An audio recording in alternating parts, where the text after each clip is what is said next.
Hi students, welcome back to Kunji's class. നമ്മൾ 7th standard സയൻസിൻ്റെ 11th chapter ആണ് പഠിച്ചുകൊണ്ടിരിക്കുന്നത്. അപ്പോൾ കഴിഞ്ഞ ക്ലാസ്സിൽ പഠിപ്പിച്ചൊക്കെ എല്ലാവർക്കും മനസ്സിലായെന്ന് വിചാരിക്കുന്നു. അപ്പം നമുക്ക് ബാക്കി പോർഷൻസിലേക്ക് പോകാം. അതിന് മുന്നേ ആയിട്ട് എല്ലാവരും ചാനലൊന്ന് സബ്സ്ക്രൈബ് ചെയ്യുക, വീഡിയോ ലൈക്ക് ചെയ്യുക, ഫ്രണ്ട്സുമായിട്ട് ഷെയർ ചെയ്യുക. എക്സസൈസ് ക്വസ്റ്റ്യൻ ആൻസേഴ്സിനും പ്രീവിയസ് ഇയർ ക്വസ്റ്റ്യൻ ആൻസേഴ്സിനുമായിട്ട് എക്സാം ടോപ്പേഴ്സ് എന്ന് പറയുന്ന ചാനൽ കൂടി സബ്സ്ക്രൈബ് ചെയ്ത് വീഡിയോസൊക്കെ കാണുക.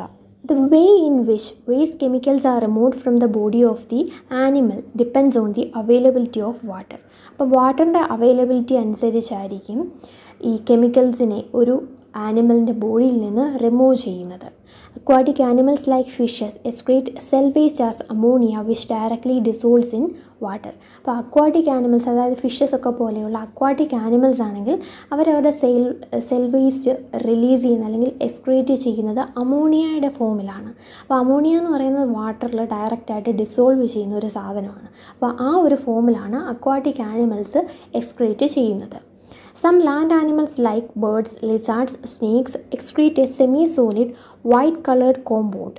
അപ്പം ഇങ്ങനെയുള്ള ലാൻഡ് ആനിമൽസ് ആണെങ്കിൽ ഒരു സെമി സോളിഡ് ആയിട്ടുള്ള വൈറ്റ് കളേർഡ് കോമ്പൗണ്ട്, അതായത് യൂറിക് ആസിഡിൻ്റെ ഫോമിലാണ് അവർ എക്സ്ക്രീറ്റ് ചെയ്യുന്നത്. The major excretory product in humans is urea. മനുഷ്യരുടെ മേജറായിട്ടുള്ള എക്സ്ക്രീറ്ററി പ്രൊഡക്റ്റ് എന്ന് പറയുന്നത് യൂറിയ ആണ്. അപ്പോൾ ഓരോ ആനിമൽസിനെയും അതിൻ്റെ വാട്ടറിൻ്റെ അവൈലബിലിറ്റി അനുസരിച്ച്, വെള്ളത്തിൻ്റെ ആ ഒരു ലഭ്യത അനുസരിച്ച് ഈ കെമിക്കൽസ്, വേസ്റ്റ് കെമിക്കൽസ് റിമൂവ് ചെയ്യുന്ന ആ ഒരു പ്രോസസ്സ് അല്ലെങ്കിൽ ആ ഒരു വേ ചേഞ്ച് ചെയ്തുകൊണ്ടേയിരിക്കും. അതായത് അക്വാട്ടിക് ആനിമൽസിൽ അമോണിയയുടെ ഫോമിലാണ് വേസ്റ്റ് പ്രൊഡക്ട്സ് എക്സ്ക്രീറ്റ് ചെയ്യുന്നത്. അതായത് അമോണിയ ഡയറക്റ്റായിട്ട് വെള്ളത്തിൽ ഡിസോൾവ് ആവും. അപ്പോൾ ആ ഒരു ഫോമിലാണ് അക്വാട്ടിക് ആനിമൽസിൻ്റെ ശരീരത്തിൽ നിന്ന് അത് എക്സ്ക്രീറ്റ് ചെയ്യുന്നത്. ലാൻഡ് ആനിമൽസ് ആയിട്ടുള്ള ബേർഡ്സ്, ലിസാർഡ്സ്, അവരുടെയൊക്കെ ബോഡിയിൽ നിന്ന് ഒരു സെമി സോളിഡ് ആയിട്ടുള്ള വൈറ്റ് കളർ കോമ്പൗണ്ട്, അതായത് യൂറിക് ആസിഡിൻ്റെ ഫോമിലാണ് എക്സ്ക്രീറ്റ് ചെയ്യുന്നത്. ഹ്യൂമൻസ് എക്സ്ക്രീറ്റ് ചെയ്യുന്നതിൽ കൂടുതലും യൂറിയയുടെ ഫോമിലാണ്. ഓക്കെ, അപ്പം വാട്ടറിൻ്റെ അവൈലബിലിറ്റി അനുസരിച്ച് ഈ വേസ്റ്റ് കെമിക്കൽസ് റിമൂവ് ചെയ്യുന്ന ആ ഒരു വേയും ചേഞ്ച് ചെയ്തുകൊണ്ടേയിരിക്കും. Sometimes a person's kidneys may stop working due to infection or injury. അപ്പം ചില ആൾക്കാർക്ക് കിഡ്നി ഫങ്ഷൻ പ്രോപ്പറായിട്ട് നടക്കത്തില്ല, അല്ലെങ്കിൽ കിഡ്നിക്ക് എന്തെങ്കിലും ഇൻഫെക്ഷനോ ഇഞ്ചുറിയോ ഒക്കെ വന്ന് ഫങ്ഷൻ ചെയ്യാൻ പറ്റാത്ത ഒരു കണ്ടീഷനിലേക്ക് എത്തും.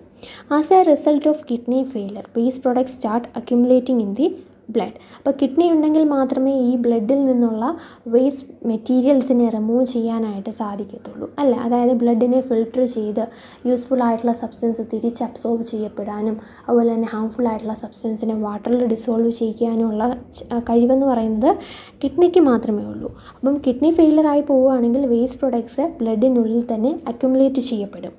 Such persons cannot survive unless their blood is filtered periodically through an artificial kidney. ഒരു ആർട്ടിഫിഷ്യൽ ആയിട്ടുള്ള കിഡ്നിയിലൂടെ ഈ ബ്ലഡ് പ്യൂരിഫൈ ചെയ്തില്ല എന്നുണ്ടെങ്കിൽ അങ്ങനെയുള്ള ആൾക്കാർക്ക് ജീവിക്കാനായിട്ട് പറ്റത്തില്ല. This process is called dialysis. അപ്പോൾ ആർട്ടിഫിഷ്യലായിട്ട് ഒരു മനുഷ്യ ശരീരത്തിലുള്ള ബ്ലഡിനെ പ്യൂരിഫൈ ചെയ്യുന്ന ആ ഒരു പ്രോസസ്സിനെയാണ് ഡയാലിസിസ് എന്ന് പറയുന്നത്. നമ്മൾ ആനിമൽസിലുള്ള ട്രാൻസ്പോർട്ടേഷൻ സിസ്റ്റമൊക്കെ ഡിസ്കസ് ചെയ്ത് കഴിഞ്ഞു. ഇനി നമുക്ക് പ്ലാന്റ്സിൽ എങ്ങനെയാണ് ഈ ട്രാൻസ്പോർട്ടേഷൻ നടക്കുന്നതെന്നുള്ളത് നോക്കാം. Transport of substances in plants. In chapter 1 you learn that plants take water and mineral nutrients from the soil through the roots and transport it to the leaves. അപ്പോൾ chapter 1 നിങ്ങൾ ഓൾറെഡി ഡിസ്കസ് ചെയ്ത കാര്യമാണ്. വാട്ടറും മിനറൽസും അങ്ങനെയുള്ള ന്യൂട്രിയൻസൊക്കെ സോയിലിൽ നിന്ന് റൂട്ട്സിൻ്റെ സഹായത്തോടു കൂടി plants എടുക്കും. അതെന്നിട്ട് അവസാനം ലീഫിലെത്തുകയും ചെയ്യുമെന്ന്, അല്ലേ? The leaves prepare food for the plant using water and carbon dioxide during photosynthesis. പിന്നീട് ലീവ്സിൽ വെച്ചാണ് ഫുഡ് പ്രിപ്പയർ ചെയ്യുന്നത്. കാർബൺ ഡൈ ഓക്സൈഡിൻ്റെയും വാട്ടറിൻ്റെയും ഒക്കെ സഹായത്തോടു കൂടി ഫോട്ടോസിന്തസിസ് എന്ന് പറയുന്ന ആ ഒരു പ്രോസസ്സിലൂടെ ലീവ്സ് പ്ലാന്റ്സിന് വേണ്ട ഫുഡ് പ്രിപ്പയർ ചെയ്യും. You also learned in chapter 10 that food is the source of energy and every cell of an organism gets energy by the breakdown of glucose. അപ്പം 10th ചാപ്റ്ററിൽ നമ്മൾ എന്താണ് പഠിച്ചത്? ഫുഡ് എന്ന് പറയുന്നത് ഒരു സോഴ്സ് ഓഫ് എനർജിയാണ്. ഈ ഫുഡ് ബ്രേക്ക് ഡൗൺ ചെയ്തിട്ട് അല്ലെങ്കിൽ ഗ്ലൂക്കോസ് ബ്രേക്ക് ഡൗൺ ചെയ്ത് നമുക്ക് ആവശ്യമായിട്ടുള്ള എനർജി ലഭിക്കും. അത് നമ്മൾ ഹ്യൂമൻ ബീയിങ്സിൻ്റെ കാര്യം മാത്രമല്ല നമ്മൾ ഡിസ്കസ് ചെയ്ത, ആനിമൽസ് ആയിക്കോട്ടെ, പ്ലാന്റ്സ് ആയിക്കോട്ടെ, എല്ലാ ഓർഗാനിസത്തിലും ഈ സെൽസിൽ വെച്ച് ഈ ഒരു ബ്രേക്ക് ഡൗൺ നടന്ന് എനർജി റിലീസ് ചെയ്യുന്നുണ്ട്. The cells use this energy to carry out vital activities of life. അപ്പോൾ എന്തിനു വേണ്ടിയിട്ടാണ് ഈ എനർജി ഉണ്ടെങ്കിൽ മാത്രമേ സെൽസിന് ഓരോരോ ഫങ്ഷൻസ് ചെയ്യാനായിട്ട് സാധിക്കത്തുള്ളൂ. Therefore, food must be made available to every cell of an organism. അപ്പം എല്ലാ സെല്ലിനും ഓരോരോ ഫങ്ഷൻസ് ഉണ്ട്. അപ്പോൾ ആ ഓരോ ഫങ്ഷൻസും ചെയ്യാനായിട്ട് അവർക്ക് എനർജി അത്യാവശ്യമാണ്.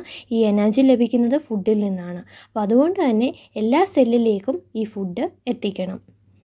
Have you ever wondered how water and nutrients absorbed by the root are transported to the leaves? അപ്പോൾ ഈ റൂട്ട്സിലൂടെ ലീവ്സിലേക്ക് വാട്ടറും ന്യൂട്രിയൻസും ഒക്കെ എത്തിക്കുക എന്നുള്ള കാര്യം നമ്മൾ ഡിസ്കസ് ചെയ്തതാണ് നേരത്തെ. അപ്പോൾ എങ്ങനെയാണ് ഈ ഒരു ട്രാൻസ്പോർട്ടേഷൻ നടക്കുന്നത്? റൂട്ടിൽ നിന്ന് ലീവ്സ് വരെ ആ ഒരു ട്രാൻസ്പോർട്ടേഷൻ, ഈ വാട്ടറിൻ്റെയും ന്യൂട്രിയൻസിൻ്റെയും മിനറൽസിൻ്റെയും ഒക്കെ ട്രാൻസ്പോർട്ടേഷൻ എങ്ങനെയാണ് നടക്കുന്നത്? How is the food prepared by the leaves carried to the parts which cannot make food? അപ്പോൾ ലീവ്സിലാണ് ഫുഡ് പ്രിപ്പയർ ചെയ്യുന്നത്. അപ്പോൾ ലീവ്സിൽ പ്രിപ്പയർ ചെയ്യുന്ന ഈ ഫുഡ് മറ്റു ഭാഗത്തേക്ക്, ഒരു പ്ലാന്റിൻ്റെ മറ്റു ഭാഗത്തേക്ക് എത്തിക്കണം. അതെങ്ങനെയാണ് ചെയ്യുന്നത്? അപ്പോൾ ഈ ഫുഡ് പ്രിപ്പയർ ചെയ്യാൻ ആവശ്യമായിട്ടുള്ള സാധനങ്ങൾ എങ്ങനെയാണ് ലീവ്സിലേക്ക് എത്തിക്കുന്നത്?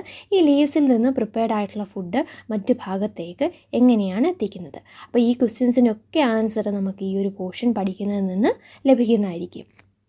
Transport of water and minerals. അപ്പോൾ ആദ്യം നമുക്ക് ഈ വാട്ടറും മിനറൽസും എങ്ങനെയാണ് ട്രാൻസ്പോർട്ട് ചെയ്യുന്നത് എന്നുള്ളത് നോക്കാം. Plants absorb water and minerals by the roots. നമുക്കറിയാവുന്ന കാര്യമാണല്ലേ, റൂട്ട്സിൻ്റെ സഹായത്തോടു കൂടിയാണ് സോയിലിൽ നിന്ന് ഈ വാട്ടറും മിനറൽസും ഒക്കെ പ്ലാന്റ്സ് അബ്സോർബ് ചെയ്യുന്നത്.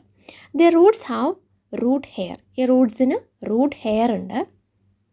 The root hair increase the surface area of the root for the absorption of water and mineral nutrients dissolved in water. അപ്പോൾ എന്തിനു വേണ്ടിയിട്ടാണ് ഈ റൂട്ട് ഹെയർ ഉള്ളത്?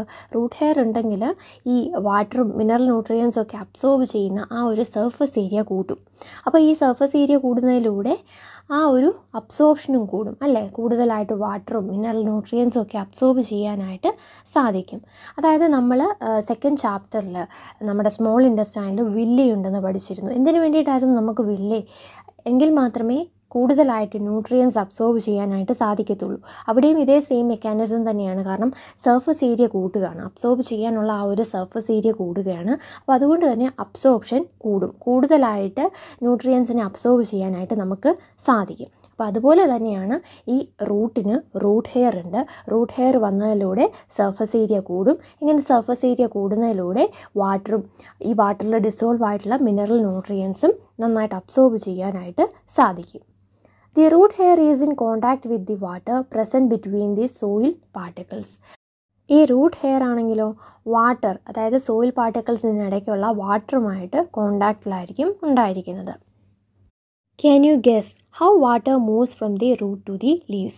What kind of transport system is present in plants? അപ്പം റൂട്ടിലൂടെ എങ്ങനെയാണ് absorb ചെയ്യുന്നത്, അല്ലെങ്കിൽ റൂട്ടിൽ നിന്ന് കൂടുതലായിട്ട് മിനറൽ ന്യൂട്രിയൻസും വാട്ടറും ഒക്കെ അബ്സോർബ് ചെയ്യാനായിട്ട് റൂട്ട് ഹെയർ ഉണ്ടെന്നൊക്കെ ഉള്ളത് നമ്മൾ പഠിച്ചു. പക്ഷേ ഈ റൂട്ട് ഹെയർ വരെ എത്തുന്ന ഈ മിനറൽസ് അല്ലെങ്കിൽ ഈ വാട്ടർ എങ്ങനെയാണ് ലീവ്സിലേക്ക് എത്തുന്നത്? അതിന് വേണ്ട എന്ത് ട്രാൻസ്പോർട്ടേഷൻ സിസ്റ്റമാണ് ഈ പ്ലാന്റ്സിനകത്തുള്ളതെന്ന് നമുക്കൊന്ന് നോക്കാം. Well, Bujo is right. Plants have pipe-like vessels to transport water and nutrients from the soil. അപ്പം പ്ലാന്റ്സിന് ഒരു പൈപ്പ് ലൈക്ക് വെസൽ ഉണ്ട്. അതിലൂടെയാണ് ഈ സോയിലിൽ നിന്നുള്ള ന്യൂട്രിയൻസും വാട്ടറും ഒക്കെ ട്രാൻസ്പോർട്ട് ചെയ്യുന്നത്. The vessels are made of special cells forming the vascular tissue. അപ്പോൾ സ്പെഷ്യൽ സെൽസ് കൊണ്ടാണിത് നിർമ്മിച്ചിരിക്കുന്നത്. അങ്ങനെ ഇതൊരു വാസ്കുലാർ ടിഷ്യൂ ആയിട്ട് മാറും. ഈ സെൽസ് കൂടി ചേർന്നാണ് ടിഷ്യൂ ഫോം ചെയ്യുന്നത്. അതുപോലെ തന്നെ ഇവിടെ ഈ സ്പെഷ്യൽ സെൽസ് എല്ലാം കൂടെ കൂടി ചേർന്ന് വാസ്കുലാർ ടിഷ്യൂ ഫോം ആവുന്നു. A tissue is A group of cells that perform specialised function in an organism. ഒരു പർട്ടിക്കുലർ ഫംഗ്ഷൻ അല്ലെങ്കിൽ ഒരു പ്രത്യേകതരം ഫംഗ്ഷൻ പെർഫോം ചെയ്യുന്ന സെൽസ് എല്ലാം കൂടെ കൂടി ചേരുന്നതിനെയാണ് നമ്മൾ ടിഷ്യൂ എന്ന് പറയുന്നത്. ഇനി ഈ ടിഷ്യൂ വീണ്ടും കൂടി ചേർന്ന് ഓർഗൻ ഉണ്ടാകുന്നുണ്ട്. ഓക്കെ, അതിനെക്കുറിച്ച് നിങ്ങൾ എന്തായാലും ഡീറ്റെയിൽ ആയിട്ട് വലിയ വലിയ ക്ലാസ്സുകളിൽ പഠിക്കും. എന്തായാലും സെല്ല് കൂടി ചേർന്ന് ഉണ്ടാവുന്നതാണ് ടിഷ്യൂ. ഈ ടിഷ്യൂ എല്ലാം കൂടെ കൂടി ചേർന്ന് ഉണ്ടാവുന്നതാണ് ഓർഗൻസ്. അതായത് ഹാർട്ട്, അതൊക്കെ നമ്മുടെ ഓർഗൻസ് ആണല്ലേ. അപ്പം ധാരാളം ടിഷ്യൂസ് കൂടി ചേർന്നാണ് ഈ ഓർഗൻസ് ഉണ്ടാകുന്നത്. അപ്പോൾ ഒരു സ്പെഷ്യലൈസ്ഡ് ഫങ്ഷൻ ചെയ്യുന്ന അല്ലെങ്കിൽ ഒരു പർട്ടിക്കുലർ ഫങ്ഷൻ ചെയ്യുന്ന സെൽസ് എല്ലാം കൂടി ചേർന്ന് ടിഷ്യൂ ഫോം ചെയ്യുന്നു.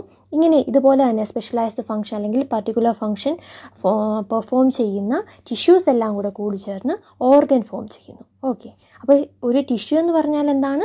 സ്പെഷ്യലൈസ്ഡ് ഫങ്ഷൻ പെർഫോം ചെയ്യുന്ന സെൽസിൻ്റെ ഒരു ഗ്രൂപ്പിനെയാണ് ടിഷ്യൂ എന്ന് പറയുന്നത്. The vascular tissue for the transport of water and nutrients in the plant is called the xylem. അപ്പം ഈ വാട്ടറിനെയും ന്യൂട്രിയൻസിനെയും പ്ലാന്റിനുള്ളിലൂടെ ട്രാൻസ്പോർട്ട് ചെയ്യുന്ന ആ വാസ്കുലാർ ടിഷ്യൂവിനെയാണ് സൈലം എന്ന് പറയുന്നത്.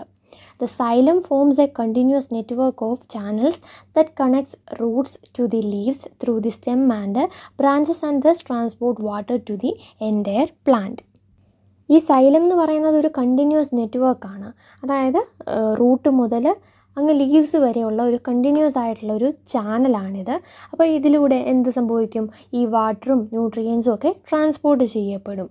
അത് റൂട്ടിൽ നിന്ന് സ്റ്റെമ്മിലൂടെ മറ്റ് ബ്രാഞ്ചസിലേക്ക് എത്തി അവിടെ നിന്ന് ലീവ്സിലേക്ക് എത്തും. അപ്പോൾ കണ്ടിന്യൂസ് ആയിട്ടുള്ള ഒരു ചാനലാണ് ഈ സൈലം ഫോം ചെയ്യുന്നത്.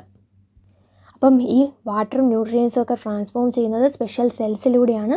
ഈ സ്പെഷ്യൽ സെൽസ് ഫോം ചെയ്യുന്ന വാസ്കുലാർ ടിഷ്യൂ ആണ്.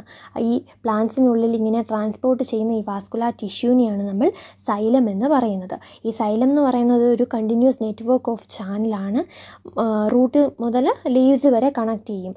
അതായത് റൂട്ടിൽ നിന്ന് സ്റ്റെംസിലൂടെ ബ്രാഞ്ചസിലെത്തി ബ്രാഞ്ചസിൽ നിന്ന് വാട്ടർ ന്യൂട്രിയൻസും ഒക്കെ ലീവ്സിലേക്ക് എത്തിക്കും. അപ്പോൾ അങ്ങനെ ഒരു കണ്ടിന്യൂസ് ചാനലാണിത് ഫോം ചെയ്യുന്നത്.